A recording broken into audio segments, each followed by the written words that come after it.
Item ಯಾವುದೇ ಇರಲಿ try ಮಾಡಿ ಆಚಿ ಚಿಕನ್ ಮಸಾಲಾ. ಆಚಿ ಚಿಕನ್ ಮಸಾಲಾ ಈಗ ಇನ್ನೂ ಕೂಡ ಇದು ತುಂಬಾ ದೊಡ್ಡ ಮಟ್ಟದಲ್ಲಿ ಸುದ್ದಿ ಆಗ್ತಾ ಇಲ್ಲ. ಈಗ ಏನು ಅಲ್ಲಿ 23 ಎಕರೆ ಜಾಗದಲ್ಲಿ ಮರಗಿಡಗಳನ್ನೆಲ್ಲ ಕಡಿದಾಕ್ತಾ ಇದ್ದಾರೋ ಈಗ ಪರಿಸರವಾದಿಗಳು ಮತ್ತು ಅಲ್ಲಿನ ಪರಿಸರ ಇಲಾಖೆಗೆ ದೂರು ಕೊಟ್ಟಿದ್ದಾರೆ. ಹೀಗಾಗಿ ಒಂದ್ ಸ್ವಲ್ಪ ಕೆಲಸ ನಿಂತಿದೆ.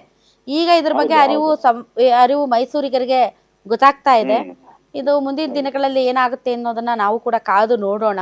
ಪಟ್ಟಿಡಿದು ಮಾಡ್ತಾರೋ ಅಥವಾ ಪಟ್ಟು ಸಡಿಲಿಸ್ತಾರೋ ಏನೋ ಕನ್ವಿನ್ಸ್ ಮಾಡ್ತೀವಿ ಅಂತೆಲ್ಲ ಹೇಳ್ತಿದ್ದಾರೆ. ನೋಡೋಣ ಸರ್ ಏನಾಗುತ್ತೆ ಅಂತ. ಅಲ್ಲ ಮಾಡಿದ್ರೆ ತಪ್ಪೇನು ಇಲ್ಲ, ಬಟ್ ಆಕ್ಷೇಪಗಳಿದ್ದಾಗ ಅವುಗಳನ್ನ ಬಗೆಹರಿಸ್ಕೊಂಡು ಎಲ್ಲ ಶಾಂತವಾಗಿ ಒಳ್ಳೆಯ ಸಂಭ್ರಮದಿಂದ ಮುನ್ನಡೆಯೋದು ಒಳ್ಳೇದಂತ ಅನ್ಸುತ್ತೆ ಸರ್. ಅರೆ ನಾವೊಬ್ರೇ ಅಲ್ಲ, ಈಗ ಪರಿಸರ ಬಳಗದ ಸೆಕ್ರೆಟರಿ ಪರಶುರಾಮೇಗೌಡರು ಪ್ರೆಸ್ ಕಾನ್ಫರೆನ್ಸ್ ಕರೆದಿದ್ದು.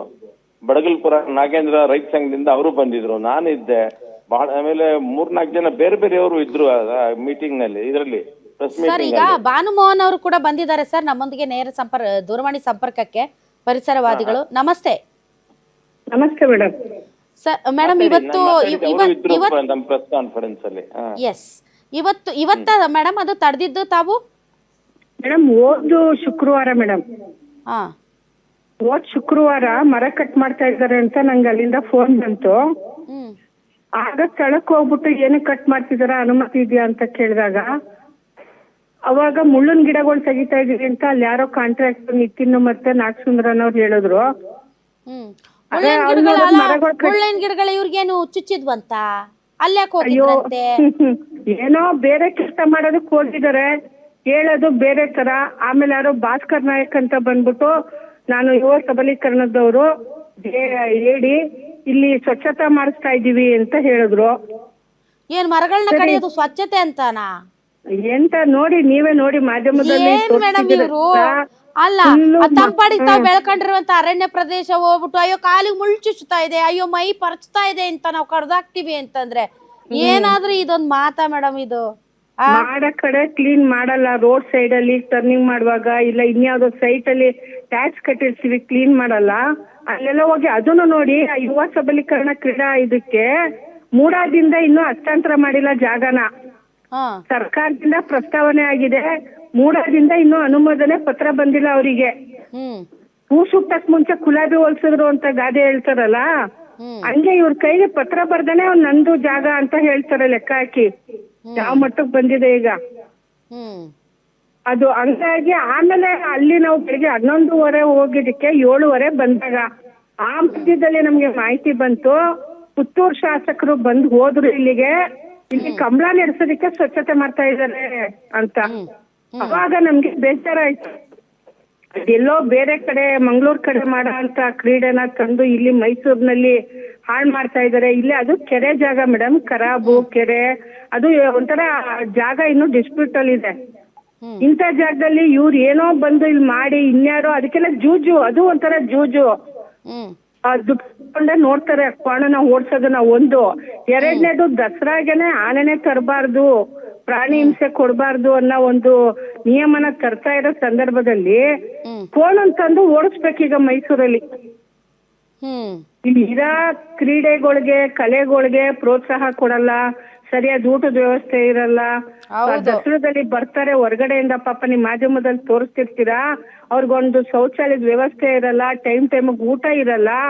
ಎಲ್ಲೋ ಒಂದು ನಿರ್ಜನ ಪ್ರದೇಶದಲ್ಲಿ ಟ್ಯಾಬ್ಲೋ ರೆಡಿ ಮಾಡ್ಕೊಳಕ್ ಕೊಟ್ಟಿರ್ತಾರೆ. ಅದನ್ನೆಲ್ಲ ಸರಿ ಮಾಡಕ್ಕೆ ಇವ್ರ ಕೈಲಿ ಆಗಲ್ಲ. ಇವ್ರ ಪರ್ಸೆಂಟೇಜ್ ತಿನ್ಬೇಕು ಮೇಡಮ್, ಮತ್ ಜನ ಹಾಳಾಗ್ಬೇಕು, ಪರಿಸರ ಹಾಳಾಗ್ಬೇಕು. ಇವ್ರು 3 ತಲೆ ಮಾರ್ಗ ಆಗುವಷ್ಟು ಮಾಡ್ಕೊಂಡಿರ್ತಾರೆ ಅಧಿಕಾರಿಗಳು, ರಾಜಕಾರಣಿಗಳು. ಇಬ್ರು ಕಾಂಗ್ರೆಸ್ MLA ಇದಾರೆ, ತನ್ವೀರ್ ಸೇಠು, ಹರೀಶ್ ಗೌಡ, ಶ್ರೀವತ್ಸ ಅಲ್ಲ ಮೇಡಮ್, ಶ್ರೀವತ್ಸ. ಹೌದು, ಇಲ್ಲಿ ಶ್ರೀವತ್ಸ ಅವರು, ಶ್ರೀವತ್ಸ, ಕೃಷ್ಣರಾಜ, ಚಾಮರಾಜ ಮತ್ತೆ ನರಸಿಂಹರಾಜ MLAಗಳು ಏನ್ ಮಾಡ್ತಾವ್ರೆ? ಅವರು ಅದೇ ಹೇಳದ್ನಲ್ಲ, ಅವ್ರಿಗೆ ಏನು ಬೇಕಾಗಿಲ್ಲ. ಪ್ರಶ್ನೆ ಕೇಳಿದಾಗ ಅದಕ್ಕೊಂದು ಉತ್ತರ ಕೊಡ್ತಾರೆ. ಏನಾದ್ರೂ ಉತ್ತರ ಕೊಡ್ಬೇಕಲ್ಲ. ಈಗ ನೋಡಿ ಎಷ್ಟು ಚೆನ್ನಾಗಿದೆ ಇನ್ಮೇಲೆ ಮಾಧ್ಯಮದಲ್ಲಿ ಬರ್ತಿತ್ತು ಪೇಪರ್ ಅಲ್ಲಿ, ನೀವು ಮಾಧ್ಯಮದವರು ಉಸ್ತುವಾರಿ ಸಚಿವನೋ ಶಾಸಕರನ್ನ ಎಲ್ರನ್ನು ಪ್ರಶ್ನೆ ಮಾಡ್ಬೇಕು. ಈಗ ಹೇಳ್ತಿದ್ದಾರೆ, ಇದಕ್ ನೀವೇನ್ ಉತ್ತರ ಕೊಡ್ತೀರಾ ಅಂದಾಗ ನಾವು ಚೆನ್ನಾಗಿದಾವೆ ನೋಡಿ ಮೇಡಮ್.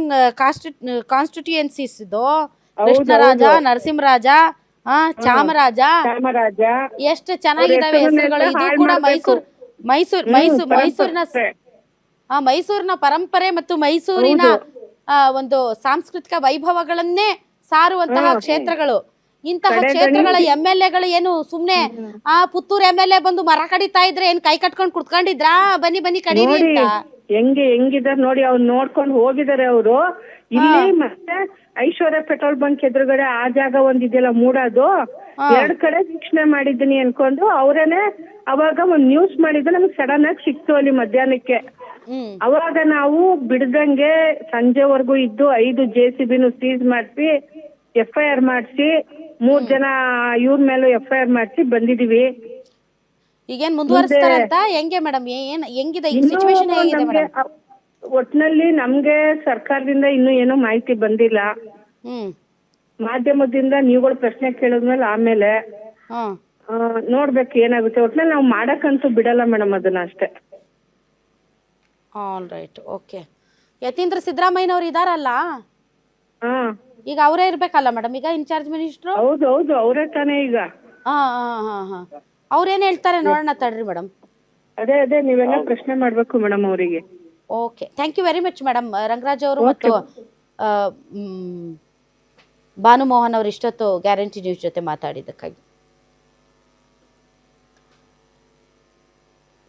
ಎಸ್, ಮೈಸೂರು ದಸರಾದ ಸಂಸ್ಕೃತಿಯ ಭಾಗವಾಗದೇ ಇರುವಂಥ ಕಂಬಳ ಯಾಕೆ? ದಕ್ಷಿಣ ಕನ್ನಡ ಭಾಗದಲ್ಲೂ ಕೂಡ ದಸರಾ ನಡೆಯುತ್ತೆ. ಆ ದಸರಾದಲ್ಲಿ ಪ್ರಮುಖ ಆಕರ್ಷಣೆ ಕಂಬಳವಾಗಿಯೂ ಇರುತ್ತೆ ಕೆಲವೊಂದು ಕಡೆ. ಈ ನಿಟ್ಟಿನಲ್ಲಿ ಜನರನ್ನು ಅಲ್ಲೇ ಆಕರ್ಷಿಸಬೇಕೇ ಹೊರತು ಇಲ್ಲಿ ಆಲ್ರೆಡಿ ವಿಶ್ವದ ನಾನಾ ಭಾಗಗಳಿಂದ ಜನ ಬರೋದ್ರಿಂದ ಸಮರ್ಪಕವಾದಂಥ ವ್ಯವಸ್ಥೆಗಳಿಗೆ ದುಡ್ಡು ಖರ್ಚು ಮಾಡಿ ಸಂಸ್ಕೃತಿಯ ಭಾಗವಲ್ಲದೆ ಇರೋದನ್ನು ಇಲ್ಲಿ ತುರುಕುವ ಪ್ರಯತ್ನ ಮಾಡಬೇಡಿ ಅಂತ ಅಲ್ಲಿನ ಜನ ಹೇಳ್ತಿರೋದು. ಇದಕ್ಕೆ ಸರ್ಕಾರಗಳು ಯಾವ ರೀತಿಯಾಗಿ ಕಿವಿಗೊಡುತ್ತೆ, ಹಿಡಿದ ಪಟ್ಟನ್ನು ಸಡಿಲಿಸುತ್ತಾ ಕಾದು ನೋಡೋಣ.